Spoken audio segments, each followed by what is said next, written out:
Hi, I'm Bianca Ariel, advisor and lead marketing coordinator at Maslow Wealth Advisors. I have a special guest with me today, Cassie Gresham. Cassie is the principal attorney at Braun and Gresham, a law firm here in Texas dedicated to helping landowners.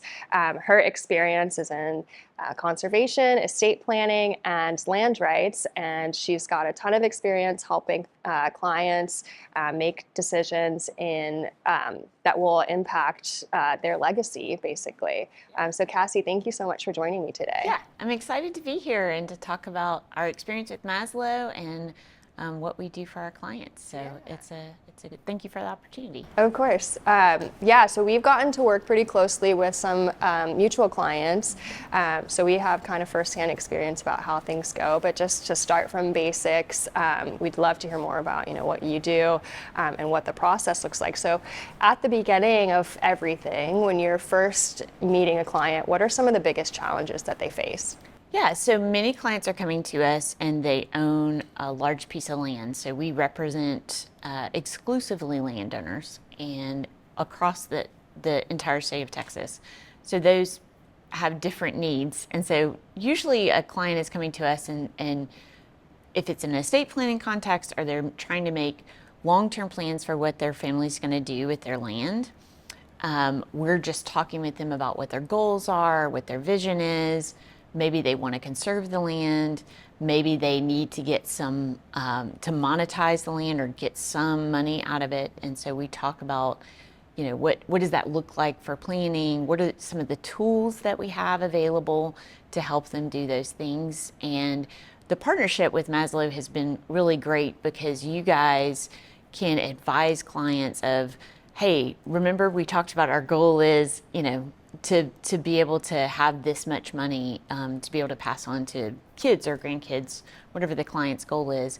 And then we were able to match that with a legal strategy. So maybe leasing that property for renewables, selling a conservation easement on the property, but some of the things. And then families also, over generations, as they are owning land, more and more owners come into the picture. So sometimes we're addressing problems of, well, there's different things that they may want to do with their land. So one child doesn't live in Texas and doesn't really want to come back. And so how do they get their inheritance or what's going to happen to the ranch because one kid wants it, one kid doesn't. So having those kind of difficult conversations with clients and helping them think through their options. Yeah, when we're talking about legacy and what we're leaving behind, one thing that you mentioned that struck with me because people are always talking about, especially now, the estate tax exemption, things like that. For conservation easements, it's one of the strategies that you've worked with clients a lot on. Can you talk in simple terms about what it is Sure. and who might benefit from it? Yeah, so a lot of landowners, especially in Texas, as our land values have risen, they have a large asset in their portfolio of land, and it may be worth millions of dollars. They don't have the cash for that in their portfolio necessarily, but their ranch could be worth 20, 30, 40 million dollars. So what do we do with that in an estate planning context? So there are a couple of strategies. We can put a conservation easement. So if a client is willing to maintain their property in open space, so not develop it essentially, and put a conservation easement. Conservation easements are forever, so they're perpetual, unlike deed restrictions that have a time limit. But they're similar in that you're giving some of if you have a bundle of sticks, you're giving some of your rights away to develop the property. And a client can reduce the value of the land in their estate by putting a conservation easement on it.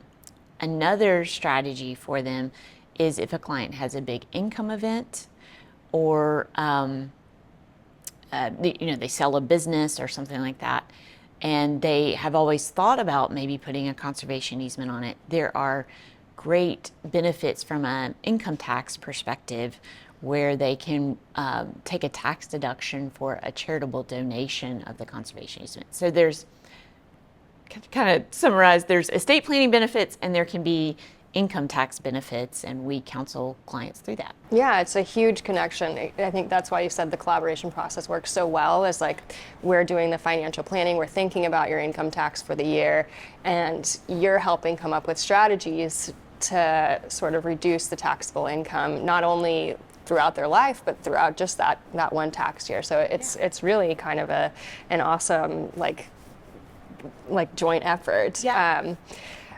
What are some of the questions that families aren't asking that maybe they should be when they're coming to you throughout the process?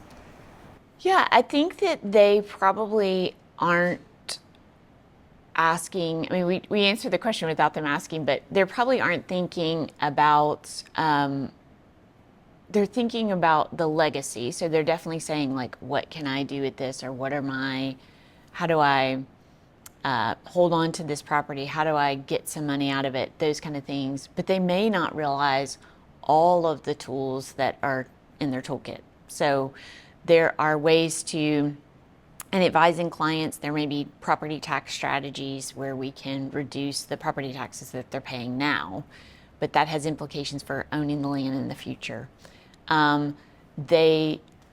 It's really hard for clients to have difficult conversations with their family. And so sometimes the questions they're not asking are based upon not really wanting to talk to their kids about really what is the final goal here. Do you really want to come back to the ranch? What is your goal here? What are you thinking about you want your family to participate in? Are we going to try to keep this ranch together?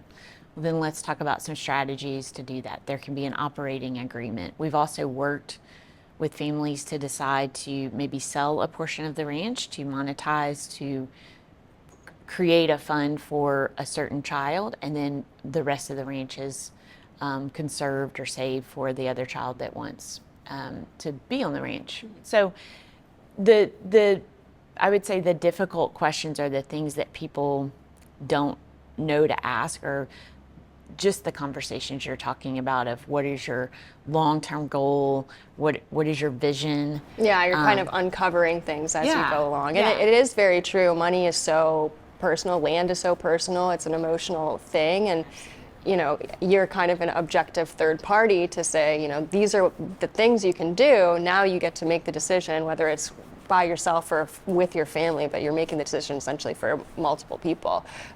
So yeah, it is kind of nice to have an impartial person there to sort of level the playing field for everyone. Yeah, we think of ourselves as counselors. So yes, we have a legal background, we have legal tools, but our job really is to be good counselors to that family. And sometimes what we are doing with them are providing legal tools, and sometimes it's just saying, here are the options, here's a resource for you, you know, go talk with Maslow, they can help you on your financial planning, and introducing them to other professionals that can really be helpful to the process. That's awesome. Can you share just a quick kind of story of maybe a client that you've helped in the past and sort of walk through their process? Well, I'll tell the joint story that I really love about our collaboration. So we had a client who had a property, and they wanted to conserve it. That was their long-term goal, but it was worth a lot of money. And so Maslow did the work with the client to figure out what exactly do we need financially to achieve that client's goals. And you guys came up with a number. We needed to get $10 million to do everything that she wanted to do. And so once we knew that number, it was really helpful, because then we went to work on the strategy and legal side. She got approached by a developer to develop it, and we started talking with that developer. We didn't have the intention of developing it, but we wanted to see, okay, what would be the market value of this property if we sold it on the market? Turns out it was $30 million. Oh, wow. And she said, I don't want to develop this property even if it's more money. She had a conversation with her family, and they decided, we want you to do what you want with the land. So we started negotiating with the holder of a conservation easement. Okay, we have this offer for $30 million. Here's where the appraisal is. Could we get a portion of that? In our case, $10 million, to it's not going to be what the property's worth, but it's a portion, and that's what we actually needed. That was the goal. And so it was a win-win because the client got money that she needed to fulfill her financial goals, and she also felt good about what she's doing with her land and the legacy that she's leaving, not only for her family but for the community. And it enabled us to do that. When you have a property that is worth more and you're taking conservation easement, then she could do a charitable donation of the remainder of the value. So we got a bargain sale in that case where we sold a conservation easement for less than what it was worth, and she still got the charitable deduction. So really great process. I just loved that partnership and collaboration, and we rarely get an opportunity for when a client comes in to say, this is what you need to go get. Yeah. And it was wonderful because we got to collaborate with you guys and then know what the goal was for the client monetarily, and that was really helpful. Yeah, that's amazing. Yeah. Yeah.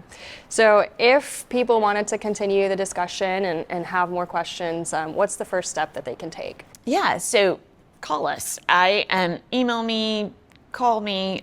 We have 15 attorneys, and we all deal with different aspects of land ownership and renewables and buying and selling land and estate planning, condemnation. We are dealing with it on a daily basis. I'm always happy to talk with a client about their goals and what they want to do for their property, or really problems that they're having. I mean, a lot of people come to us because they are stuck, right? Yeah. They can't figure it out. And we do a lot of counseling to help them go, okay, here's what the options are. So we would be happy to help any of your clients, and if anybody is interested in just having a conversation. Yeah. Fantastic. And if you're a client watching, you can reach out to your advisor to get more information. Thank you, Cassie, so much for having me, or for being here. Yeah. It was so great to get to learn a little bit more about what you do and how you can help clients. And for everyone watching, thank you so much, and stay tuned for what we have next.